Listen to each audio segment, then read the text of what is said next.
Hi everyone. Welcome to this blustery, very autumnal day here. I wanted to talk with you today about step 5 in the getting things done method, and that is to engage. So if you'd like to figure out how to get things done, stick with me and I'll show you the process.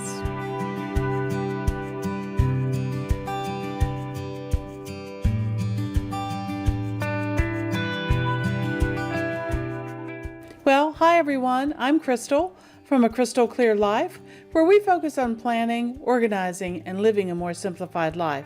At least that's the plan anyway. Today, I'd like to talk to you about the 5th and final step in the getting things done process. Now, we've been talking about getting things done for a couple of videos here in the past month or so, and I will link the playlist up above if you would like to start from the beginning instead of jumping in here at the end. Either way, I hope you'll learn something today, and if you do, please go ahead and hit that subscribe button and give me a like or a thumbs up. That really is the best compliment that you can leave me. But enough about that. Let's get into the process. So as you can see here on my computer screen, I have my calendar up for this week, and this is the week of Halloween.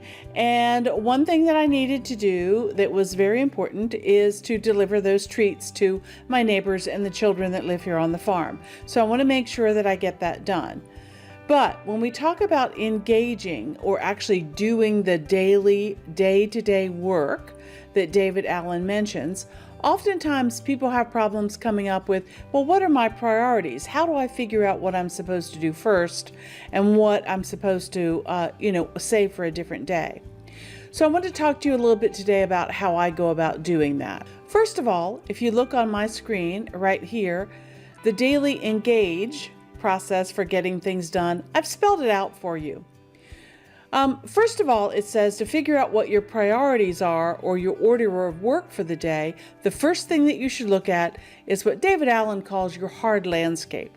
Those are your appointments, your meetings, your things that you definitely have to do that day, picking the kids up from school, whatever it might be. Then once you have your appointments and your meetings lined up, then you can go to the context of what you're doing. And the context means, where are you? Are you sitting at rehearsal while your child is on stage rehearsing for a play? Are you sitting in a baseball field? Are you sitting in your office? Are you in the grocery store? Are you running errands? Are you on an airplane somewhere? What is your context? And that will help determine what you can do during that time period as well. Because certainly if you're at home or in your office, you're not going to be able to take care of those things that you're supposed to be doing as errands to and from. So context is the first thing that you look at.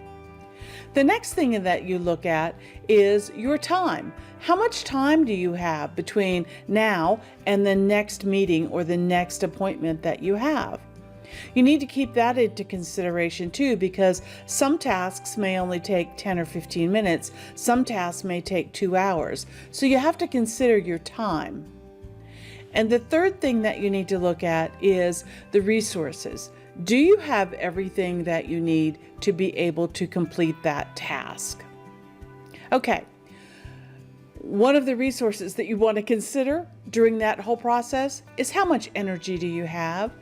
You all know that we all have natural rhythms in our energy. Some of us are very wide awake and raring to go in the morning. Some of us are very wide awake and raring to go in the afternoon. So you need to take that into account as well. If you're at a peak in energy, you want to get those difficult tasks done. So now that we understand how to do the engaging process, let's take a look at my week and see what I can figure out for the next couple of days. So it's already Tuesday morning. Yesterday I got a few things done, but not tons.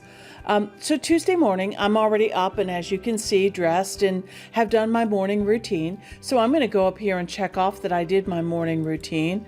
I was already able to take my medicine, sweep the porches. Even though it's so windy, it probably won't do any good today, but at least it kept the leaves away from the door for a short amount of time. I've already fed the birds, checked the laundry, made the beds, all of those things, taken my shower. And so I'm ready to move on to the next thing.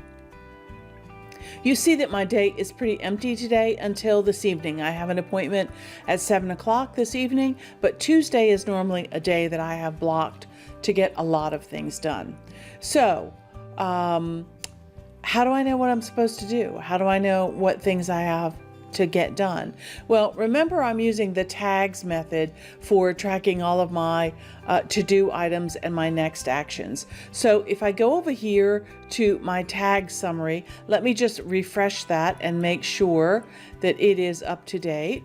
So my tag summary, and again, if you want to see a video of how I created those tags, I'll link it up above. But the tag summary tells me my context, what I need to be doing at the computer. There's my whole long list of things to do at the computer. What are my next action items? These are not necessarily things that I'm doing at the computer, but I need to be up and moving to do those. So cleaning the carpet, clearing out underneath my desk, planting tulips, recovering the bench cushions, all of those kinds are active kinds of things doing around the house. I have a whole list of budget tasks that I need to do. I have a card that I need to mail. I have to keep that one in mind. Things to talk about with my husband, my daughter, which I did over the weekend, so we got most of those things out of the way. So I'm going to close those. Some more gardening tasks. It's really too windy to be doing that today, and we got over an inch of rain last night, so it's too wet to be digging. I'm not going to be doing any gardening tasks today, so I'm going to close those. Next action items, working on my Halloween table runner. That might be something to get done today. Some research items I could do, some things to buy, and that's about it. So let's take a look at what I'm doing tomorrow. Tomorrow, you see, I have a doctor's appointment at 9 o'clock, but that card that I have to mail, I should get that in the mail tomorrow. So one of the things that I might put on my list for this morning is to prep the card for Yvonne. That way it's ready to go. I can put it in my drop spot next to my purse, and when I go out the door tomorrow morning, I'll have that with me. Now also, because I'm going out and about tomorrow, I will want to deliver those Halloween goodies that I have for the neighbors, and so I will want to make those Halloween goodies.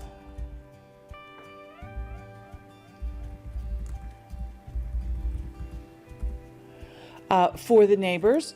And maybe even I'll take some to my doctor's office. I don't know.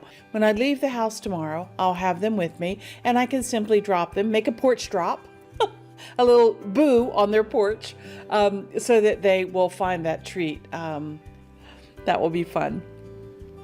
So that's something that I want to get done today as well. So one of the things that I need to think about when prepping this card for Yvonne, I need a sympathy card for her. So I need to go and figure out, again, do I have the resources? Do I have a sympathy card that would be appropriate for me to send to her as she has lost her father?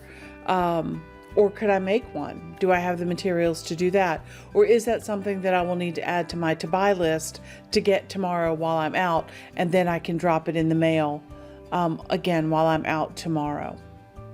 So that's kind of how it works. When you're looking to engage, you're looking to figure out what you need to do next. You take into account, or I take into account anyway, what my appointments are, what my context is, where I'm going to be at, what location, and what materials I'm going to have with me, how much time I have, because you see here on my Wednesday calendar, you see I have an appointment at 9 and I have a second appointment at noon. So that doesn't give me a lot of time in between there to do a lot of errands or a lot of things like that. So the more I can prep and get done today, the better off it will be for tomorrow. Okay, now when all else fails, if I don't have a lot going on and I need to have some help structuring my time, Remember, one of the things that I do is I have my block schedule. So I break my day up into morning routine, outside and errands, work items that I need to do, creative things that I could do, like maybe working on that quilt project, and then prepping for dinner, and then having time in the evening with my husband.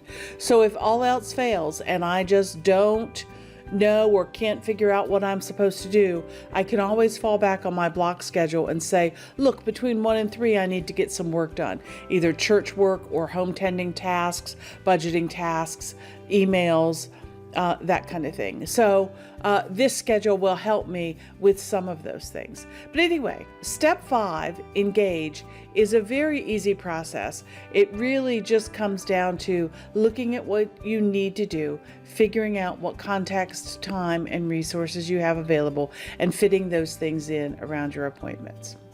Anyway, simple enough. If you found value in anything today, please go ahead and give me a thumbs up and think about subscribing to my channel. I'd love to have you as part of the community. And until next time, stay safe, enjoy this fall weather, and we'll see you in the next one. Okay, bye.